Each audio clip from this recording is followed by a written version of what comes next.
ay dapat din natin ipa-inhibit ang mga senators na meron ding bias against Sara Duterte, no? Tulad na lang ni Senator Risa Ontiveros na in a public speech, sinabi niya na kailangan talaga, ano ba term na ginamit? Kailangan burahin or kailangan wasakin, kailangan sirain, gibain ang pamilyang Duterte. So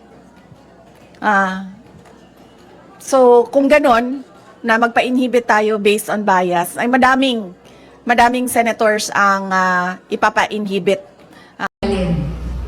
At habang ang anak niya ay may kapangyarihan pa, hindi magiging madali ang ating laban.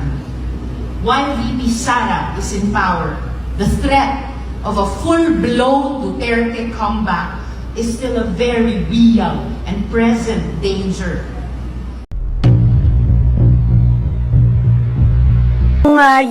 Ang pasidungog ay yearly tradition namin sa Office of the Vice President. Nagsimula noong 2023. Dito nagbibigay kami ng report kung ano yung mga accomplishments ng Office of the Vice President para sa isang taon. At dito pinapasalamatan namin ang mga partners namin na galing sa government and sa private sector, kasama na ang mga CSOs at non-government organizations, dahil hindi namin magagawa lahat ng mga trabaho at kailangan namin gawin para sa serbisyo sa ating mga kababayan kung wala yung mga partners namin. Sorry. VP, in relation to this, ma'am, despite the significant budget cut which affected some of our programs, including the medical assistance program, marami po sa ating mga partners, ma'am, including the healthcare providers, ang nasasabing they are willing to partner again with OVP if given the chance. Ano po yung tugon natin dito, ma'am, na marami po ang willing na tumulong at handang maging kaagapay ng OVP sa pagbibigay po ng serbisyo sa mga Pilipino? Nagpapasalamat kami sa kanila, sa ating mga healthcare institutions, sa kanilang partnership sa Office of the Vice President, and sa kanilang recognition sa kahalagahan noong serbisyo na naibibigay natin sa mga underserved communities natin, hindi lang dito sa Mindanao kundi sa buong Pilipinas. Nakakalungkot lang dahil wala na kasi kaming medical and burial assistance. Ito ay tinanggal. Hindi namin siya malagyan ng budget dahil tinanggal talaga yung line item sa Office of the Vice President nung lumabas yung budget ng Office of the Vice President sa General Appropriations Act. Kaya matitigil yung medical and burial assistance, pero masaya kami dahil nandyan pa rin yung mga healthcare institutions na handa makipag-partnership sa mga susunod na taon kung magkakaroon tayo ng budget. Last po, ma'am. VP, with our strong partnership with various sectors, ano po yung maaasahan ng ating mga kababayan mula po sa tanggapan ng pangalawang Pangulo in the next coming years, especially katuna sa mga GIDA area, ma'am? Oo. Patuloy pa rin ang mga proyekto at programa ng Office of the Vice President. Nawala lang yung medical and burial assistance at nawala yung feeding program natin, ang Pansarap feeding program natin, dahil hindi na talaga namin ma-stretch yung budget na inilaan para sa Office of the Vice President. Pero lahat ng ibang pang mga budget, lahat ng iba pang mga proyekto kung nakikita nyo, ay tutuloy pa rin sila. In fact, sa aming 1 million trees na sana ay target ngayong 2028 matapos 1 million. Kung nakikita nyo kanina, approximately nasa 800,000 na tayo. So expectation namin ay matatapos natin ngayong taon ang 1 million trees para sa ating bayan mula sa Office of the Vice President at sa ating mga partners. At ang usapan na lang namin ay itutuloy pa rin namin yung tree planting beyond sa target namin na 1 milyong puno. Okay. Thank you. Next question, Katrina Domingo, ABS-CBN. Good morning, VP. Good afternoon, VP. Ma'am, magkano po yung hihingi na budget ng OVP sa 2026? And ano po yung flagship programs considering na nawala na yung iba? Sa 2026 budget, submit kami ng proposal na 733 million na pesos. Hindi siya kalayuan doon sa approximately 700 million na ibinigay noong nakaraang taon para sa Office of the Vice President. Hindi siya malayo sa 2025 budget ng Office of the Vice President. Ma'am, follow up, bakit po hindi kayo nag-propose ng mas mataas na budget? Bakit po virtually retained na lang? Dahil inaasahan ko naman na hindi ibibigay yung budget ng Office of the Vice President dahil nga hindi naman kami kaalyado ng administrasyon. At nakita na natin yon noong nakaraang taon na syempre kung hindi ka sumusunod, hindi ka kaalyado, ay hindi ka mabibigyan ng pondo para sa mga proyekto ng opisina mo. Kaya nagdesisyon ako na kung ano yung budget na ibinigay ngayong taon na ito, ay yun din yung budget. Naglagay lang kami ng konti para sa inflation, yun din yung budget para sa susunod na taon. Dahil ayaw kong napapahiya at pinapahiya yung mga ibang personnel ng Office of the Vice President, lalong-lalo na kapag nandun na sila sa House of Representatives or sa Senate na nakaharap yung ating mga miyembro ng Kongreso. Last follow-up on this topic lang. Ma'am, haharap pa rin po ba kayo sa budget panel given na hindi naman po kayo nang hihingi ng additional funds for next year?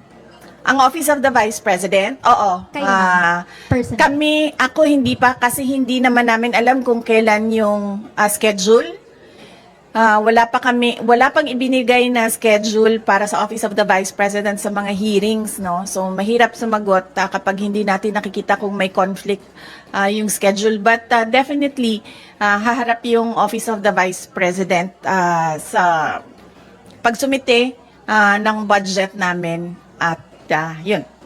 Okay. Next question, Arjun Relator, GMA News. Maing buntag, VP. Ma'am, with a slim margin, ma'am, with the proposed ninyo na 2026 budget with 2025, meaning po ba na retained lahat yung mga programs and project na ipapatupad next year? At paano po yung nangyari dun sa mga partners natin, dun sa mga slashed or reduced programs with 2025, ma'am? Oo, yung mga partners natin sa MAB at sa Pansarap ay nabigyan na sila ng abiso, no, na wala na budget yung medical and burial assistance at wala na rin yung budget ang Pansarap.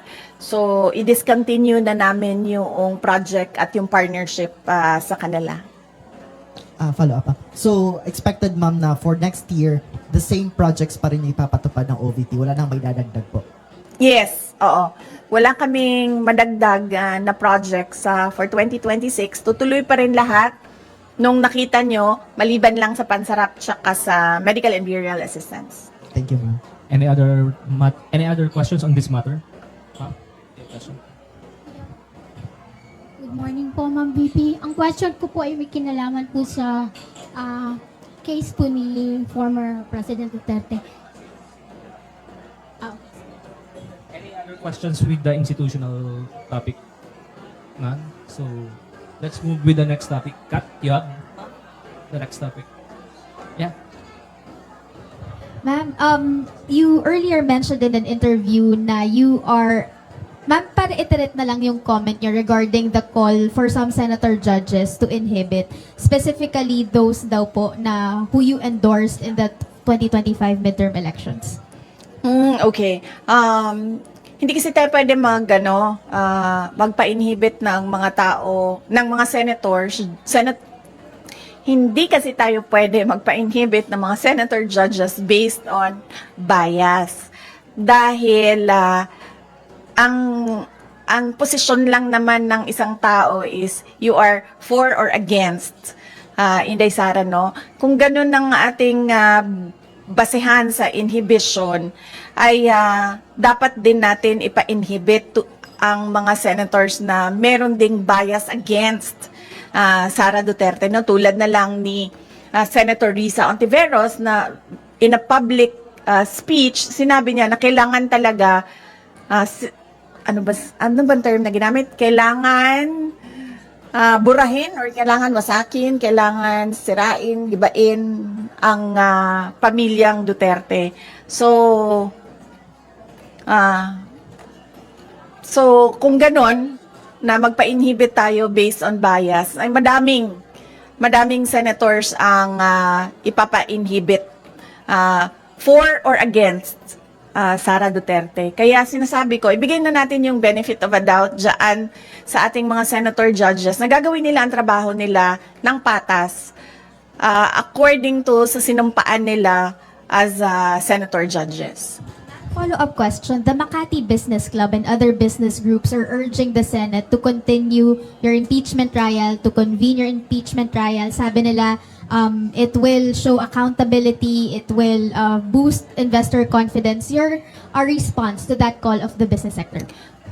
Kahit nandyan wala yung impeachment, wala na talagang investor confidence dito sa ating bayan. Kung nakikita nyo, bagsak ang foreign direct investment sa ating bayan, no? Kaya wag nila ako gawing rason kung bakit pangit ang takbo ng ating ekonomiya ngayon sa ating bayan. At saka, this is not accountability because impeachment, dalawa lang yung penalties dyan. Removal from office, tsaka perpetual disqualification from government service. Walang penalties dyan dahil walang kaso dyan.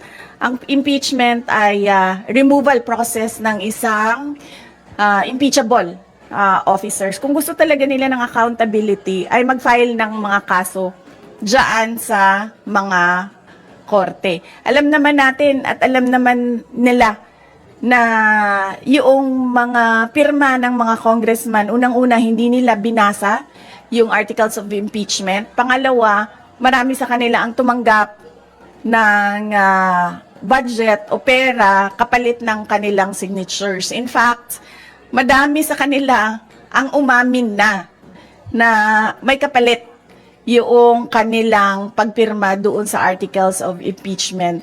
So if we are to talk about accountability by business groups, dapat questionin din natin kung paano ginawa yung articles of impeachment at paano pinasa yung articles of impeachment papunta doon sa Senado.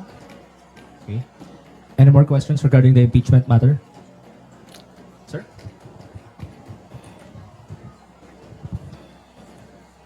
BP, good afternoon. So, haharap ka ba sa Senado dahil nag-issue sila ng summon?